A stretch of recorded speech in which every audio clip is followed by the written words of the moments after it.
النظرية العلمية.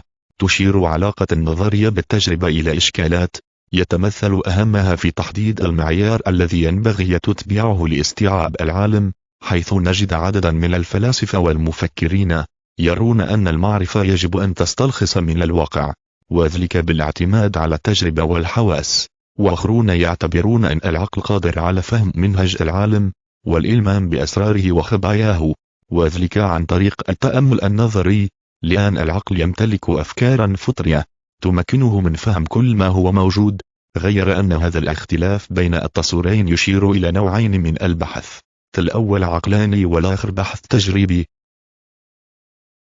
التجربة والتجريب. كلود برنارد. يركز كلود على أهمية التجربة والملاحظة في بناء المعرفة، مع التشبث بخطوات المنهج التجريبي، الملاحظة، الفرضية، ثم التجربة. روني توم. يركز روني على أن التجربة تحتاج إلى العقل والخيال، ويرجح دور العقل في بناء المعرفة من خلال صياغة الفرضية. العقلانية العلمية. تلبير أينشتاين.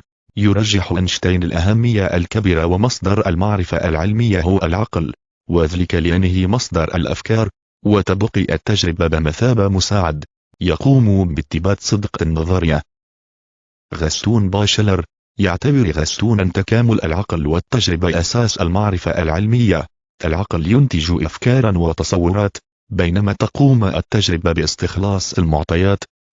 معايير علمية النظرية العلمية. بيير تويليه. حسب تويليه كلما تعددت التجارب والاختبارات في وضعيات مختلفة، كلما ازداد الانسجام على النظرية، وأيضا يجب على النظرية أن تخضع لمبدأ المنطق. كارل بوبر. يعتبر كارل أن النظرية العلمية يجب أن تخضع لمعيار التكتيب أو قابلية التفنيد، وذلك باستخلاص افتراضات تبين مجال النقص في النظرية،